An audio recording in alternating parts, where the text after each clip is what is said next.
The Obama administration is offering a $5 million reward for information about a terrorist who was in American custody for 4 years following 9/11.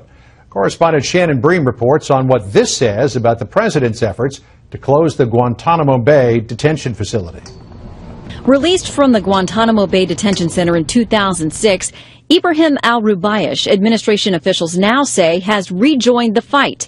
He's also got a $5 million bounty on his head under the State Department's Rewards for Justice program. This was a calculated risk by the Bush administration, and it failed. It's been a big failure, actually.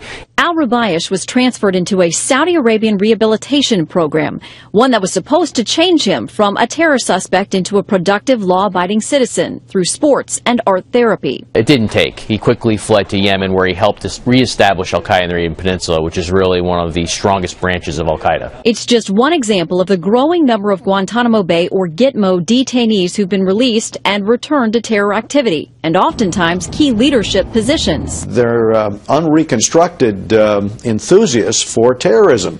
And so when they're released, we shouldn't be that surprised that such a large percentage of them show up in planning additional attacks or end up being killed on the battlefield attacking our troops. According to the Director of National Intelligence, an estimated 30% of detainees released from Gitmo are confirmed as or suspected of re-engaging in terrorist activity.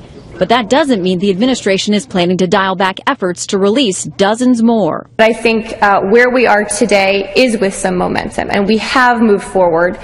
There's 132 remaining. 64 of those are approved for transfer. So the diplomatic piece of that is finding countries that are willing to be partners and allies in this effort to transfer them with the assurances we need when it comes to security. President Obama has been vowing to close Gitmo since his first run at the White House.